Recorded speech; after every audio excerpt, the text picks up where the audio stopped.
Hello et bienvenue sur ce nouvel épisode du Tu t'écoutes. Aujourd'hui, on aborde un sujet crucial pour tous les étudiants, comment équilibrer les études avec sa vie en dehors des études. C'est un défi que beaucoup d'entre nous rencontrons quotidiennement et encore plus en cette période de fin d'année avec les vacances d'hiver et les examens qui arrivent juste après. On a tous envie de profiter du temps libre sans cours pour passer du temps avec nos familles et nos amis, mais en même temps, les examens finaux du semestre se pointent déjà à l'horizon. Alors comment trouver cet équilibre entre se détendre et bien se préparer pour ces contrôles? On est nombreux aujourd'hui pour discuter de cette grande question et pour t'apporter des conseils pour pouvoir tout gérer comme un pro. Tout d'abord, on va se présenter rapidement. Alors moi, c'est Naomi, je suis étudiante en 3e année de médecine et à côté de ça, je fais du sport, la course mais aussi la musculation que je viens juste de reprendre. Je fais des petites sorties et soirées avec mes amis, j'aime bien passer du temps avec ma famille. Je fais du babysitting aussi et je suis la vice-présidente chargée des projets au T2S et c'est dans ce cadre-là que je fais ce podcast. Je m'appelle Julia, je suis aussi en 3e année de médecine et à côté des cours, je suis aussi au tutorat Santé Strasbourg en tant que vice-présidente en charge du bien-être. Je suis également monitrice d'anatomie pour les 2e années de médecine et à côté des cours, j'aime bien faire de la course à pied et voir mes amis. Moi, c'est Lucie, du coup, je suis aussi en 3e année de médecine. Je suis VP réseaux sociaux au sein du T2S. Et hors des cours, je fais aussi du babysitting toutes les semaines et j'aime bien sortir voir mes amis. Coucou, du coup, moi je m'appelle Elsie, je suis étudiante en 3e année de médecine. Je suis également au tutorat Santé Strasbourg en tant que vice-présidente chargée de l'orientation et de la réorientation. Et j'aime beaucoup prendre du temps avec mes amis, prendre du temps pour moi. Et j'essaie aussi de faire un petit peu de travail à côté. Donc je suis aussi babysitter de 2 petits-enfants. Et voilà, et j'essaie un peu de faire du sport. Avant de plonger dans les détails, parlons d'abord de ce fameux équilibre que j'ai mentionné 1000 fois entre la vie et les études. Pour vous, qu'est-ce que cela signifie trouver un équilibre entre la vie et les études et pourquoi est-ce si important? Ok, du coup pour moi, ça signifie surtout de bien répartir son temps entre sa vie personnelle, du coup voir ses amis, faire ses loisirs et son travail universitaire. Ouais, je suis d'accord, moi c'est vraiment combiner les deux et qu'à la fin ça soit bénéfique pour notre santé et notre bien-être et pas faire un en dépit de l'autre. Surtout qu'en fait, ils se complètent les deux. On apprécie davantage le temps de repos et le temps hors études si on a dû passer du temps en révisant. Et le temps de repos et le temps en famille et tout, et social, ça permet de se recharger et du coup de venir plus en forme pour réviser. Le principal, c'est que malgré les imprévus ou des périodes un peu plus intenses, il faut toujours essayer de ne pas en délaisser un des deux. Toujours essayer de se poser la question, enfin de se dire... Ok, on a un peut-être qui passe avant l'autre, mais ne pas mettre totalement de côté l'autre, quoi. Même dans les périodes les plus intenses. Alors maintenant que nous avons une idée assez claire de ce qu'est l'équilibre, j'aimerais savoir comment, dans la pratique, vous arrivez à tout gérer. Avec des emplois du temps assez chargés, comment vous organisez-vous pour gérer vos études, vos responsabilités, vos vies personnelles et tout ce qui vient avec? Moi personnellement, je fais un peu des plannings, donc ça peut être écrit, mais parfois je le fais juste mentalement.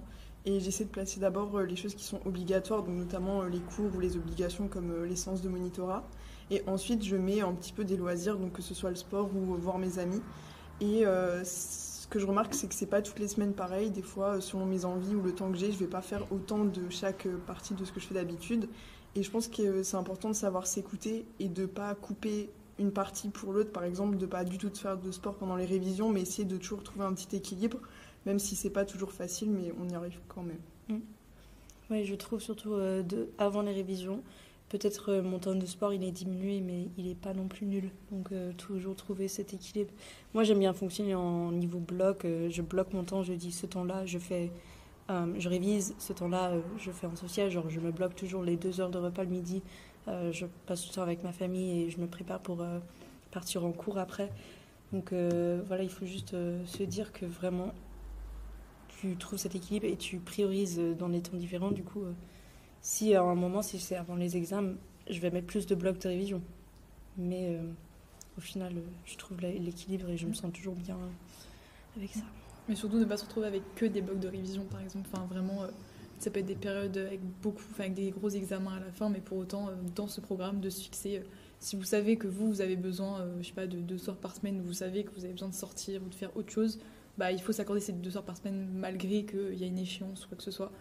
c'est essentiel et vous en ressortirez ce sera que bénéfique pour vous et pour vos révisions.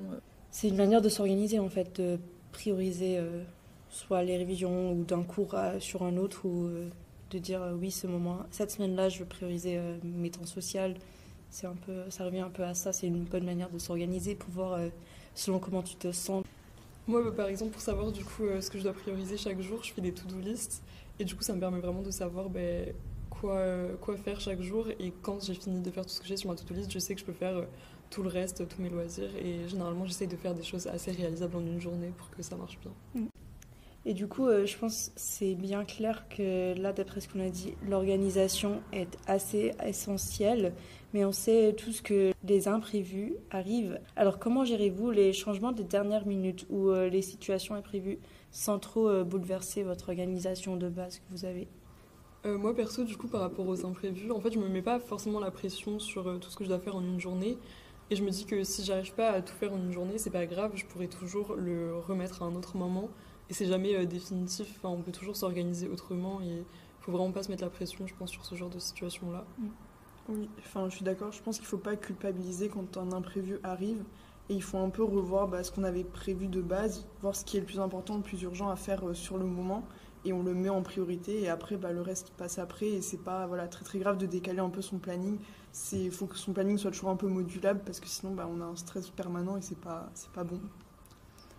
Oui, surtout que du coup, moi, avec ma manière de faire, avec mon agenda, avec mes blocs stricts assez casés, si jamais il y a un imprévu, je me remets devant mon agenda et je me dis, ok, comment je fais pour rattraper ce qui est le temps que j'ai pas passé à faire ce que j'avais prévu. Peut-être je diminue mon heure de repas ou peut-être un jour je travaille plus tard et comme ça je peux reprendre le rythme assez rapidement et ne pas trop sentir un impact énorme de bouleversement de je prends un retard un jour et du coup les jours d'après je prends encore plus de retard. C'est pour éviter ça en fait. Et surtout quand vous voyez que vous avez pris du retard sur quelque chose, de pas vous dire de devoir rattraper le retard à la seconde et il faut le rattraper tout de suite parce que des fois ça vous mettra juste plus de pression et que vous serez même pas aussi efficace que ce que vous voudriez. Du coup, essayez de voir comment vous pouvez répartir ce retard pour que ça se rattrape petit à petit sans que ça chamboule absolument tout le reste, quoi. Dites-vous qu'est-ce que je peux faire chaque jour pour rattraper petit à petit et à la fin, au moment de l'échéance, vous aurez probablement rattrapé ce retard-là. Donc essayez de vous poser et de vous dire, bon, de toute façon, à un moment donné, vous ne pouvez pas faire des nuits blanches ou quoi que ce soit pour rattraper ce retard. Donc essayez de vous dire comment je peux le répartir pour arriver à le rattraper sans que ça chamboule absolument tout et que ça passe avant tout le reste, quoi. Alors, avec la charge de travail et les responsabilités qu'on a, le stress peut monter vite. Comment parvenez-vous pour le gérer efficacement? Moi, perso, je fais avec mon sport, avec mon temps de repos en famille, avec mes amis, parce que je trouve que ça me permet de changer les idées et de faire autre chose. Et comme ça, je me remets au travail encore plus énergisée et un peu moins stressée. Je pense que chacun peut avoir un moyen différent de gérer son stress. Un peu comme Naomi, moi je fais assez beaucoup de sport, donc c'est ce qui m'aide un peu à penser à autre chose et à me vider la tête entre deux révisions. Mais faut vraiment faire quelque chose qui nous fait du bien, c'est le plus important. Moi, c'est un peu différent parce que je suis pas tout le temps stressée. Enfin, durant l'année, j'ai vraiment des périodes où je suis stressée. Donc les périodes, genre les 2-3 semaines avant les examens. Mais le reste du temps, genre j'arrive à compenser mon stress justement en sortant avec mes amis, etc. Mais genre c'est assez naturel. Mais du coup, en période de pré-examen, là, du coup, je révise quand même beaucoup plus qu'aux autres moments. Et j'essaye un petit peu de prendre du temps pour moi, mais c'est plus dur, donc je me force un peu à le faire. Mais c'est une période qui est assez compliquée pour moi, je trouve. Et surtout, je pense que le plus dur, justement, c'est que pendant les périodes pas trop stressantes, on prend le temps et on arrive à sortir et tout, mais il ne faut pas enlever ça, les périodes de stress, parce que c'est justement dans ces périodes-là où on a le plus besoin de sortir et de se vider un peu la tête. Et surtout qu'en discutant avec des personnes qui sont dans la même situation ou des personnes en dehors, on voit qu'on n'est pas tout seul à être stressé, on n'est pas tout seul à avoir des échéances et à être un peu dans la panique. Donc ça peut être pas mal vraiment de discuter et de ne pas s'isoler, parce que ce genre de période, on a un peu tendance à s'isoler en pensant qu'on va gagner du temps, alors qu'au final, c'est plus... avec le stress, vous allez plus perdre du temps qu'autre chose, donc n'hésitez pas à discuter avec d'autres et voir que vous n'êtes pas tout seul. Oui, et pour ça, il y a plein d'activités avec le tutorat qu'on fait pour ça. Du coup, Julia, si tu veux en parler un peu. Bah, du coup, on propose plusieurs événements bien-être pour un peu que ça plaise à tout le monde. Il y a à la fois des événements sportifs comme le tuto running ou le tute bouge, donc pour toucher voilà, différentes personnes qui aiment plus courir ou faire juste du sport, un petit peu de renforcement musculaire. Et après, il y a également des événements comme le tutamuse après les examens pour juste ne pas réfléchir et penser aux examens qui ont eu lieu le matin et avancer et repartir dans les révisions encore plus motivés. Et voilà, il y a des petits événements aussi ponctuels comme trouve ton partenaire de révision, trouve ton partenaire d'oral pour la fin d'année et le début de l'année. Voilà, tout est disponible sur nos réseaux. Et du coup, mon avant-dernière question, ça concerne les vacances d'hiver qui vont commencer ce soir. C'est une période assez particulière avec les fêtes et les examens qui arrivent juste après. Alors comment faites-vous pour gérer les attentes familiales et sociales tout en trouvant le temps pour réviser ? Je pense du coup qu'on fonctionne un peu toutes pareilles. C'est que à Noël ou pendant les fêtes, on sait que pendant 3-4 jours, on va passer plus de temps avec notre famille et c'est important. Et on va peut-être un peu moins réviser. Et du coup, tout ça, on l'a déjà prévu depuis longtemps dans notre emploi du temps. On sait que ça va se passer comme ça. Et on sait qu'on réussira à rattraper le temps qu'on a, entre guillemets, perdu, enfin en tout cas qu'on a pris pour passer avec notre famille plus tard, à d'autres moments dans les vacances. Et je pense qu'il faut vraiment voir ce temps qu'on passera à ne pas réviser et à être avec nos proches comme quelque chose d'hyper positif pour la suite de nos révisions. C'est vraiment comme, entre guillemets, une recharge mentale qui va nous faire beaucoup de bien. Et si on ne la prend pas, ça va être très négatif et au contraire nous ralentir dans nos révisions. Donc vraiment, il ne faut pas du tout culpabiliser pour ça et c'est normal. Et tout le monde a vraiment besoin de ce temps-là pour continuer le semestre 2 sereinement. Et surtout pour vraiment pouvoir en profiter pleinement de ces moments avec la famille.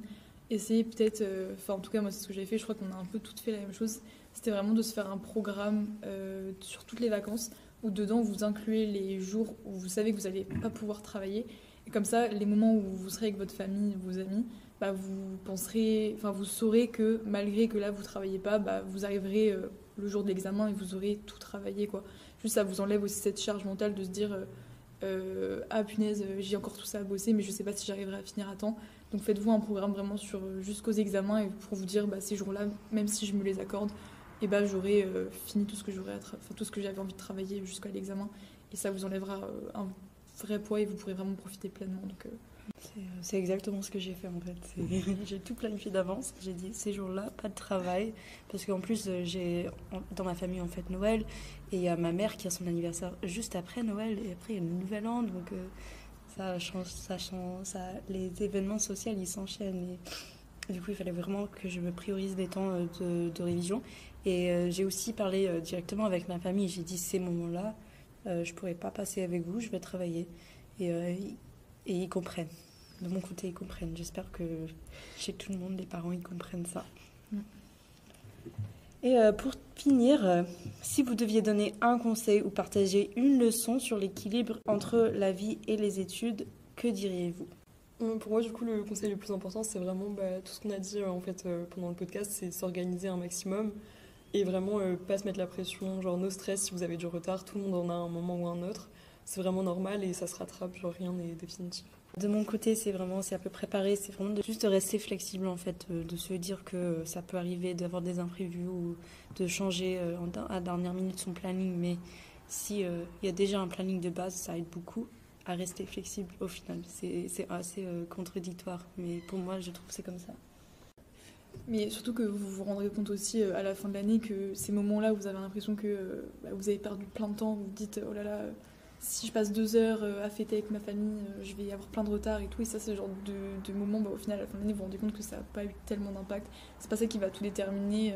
Et au contraire, c'est pas non plus une année qui doit être vécue mal. Donc, comme dit, voilà, je pense que les gros conseils qui ressortent, c'est surtout organisez-vous bien pour ne pas trop avoir à penser à ça tout le temps et toujours poser la question de est-ce que je suis à jour ou pas. Et vraiment essayer quand même de profiter un petit peu, quoi. C'est quand même une période où vous allez retrouver toute la famille et je pense que ça fait quand même quelques mois que vous n'avez pas forcément eu ce temps-là, donc profitez-en et ça vous permettra aussi de relancer l'année parce qu'on est quand même, ça fait déjà 4 mois que vous êtes dedans, donc pour vraiment mieux repartir, profiter de Noël, quoi. Ouais, moi je dirais que vraiment les deux sont hyper importants parce que vous verrez que grâce à vos études, vous ferez de belles rencontres. Et c'est quand on est à plusieurs, qu'on révise à plusieurs, qu'on arrive à rester motivé aussi dans nos révisions et tout. Donc vraiment les deux sont super importants et il faut garder cet équilibre le plus possible. Et voilà, on est arrivé à la fin de l'épisode. Merci d'avoir écouté cet épisode. J'espère que ces conseils te seront utiles pour aborder ces vacances de manière sereine et productive. N'oublie pas de t'abonner et de partager cet épisode avec tes amis s'il t'a plu et surtout de mettre en pratique ce que tu as appris aujourd'hui. Passe de bonnes, en guillemets, vacances. Bye.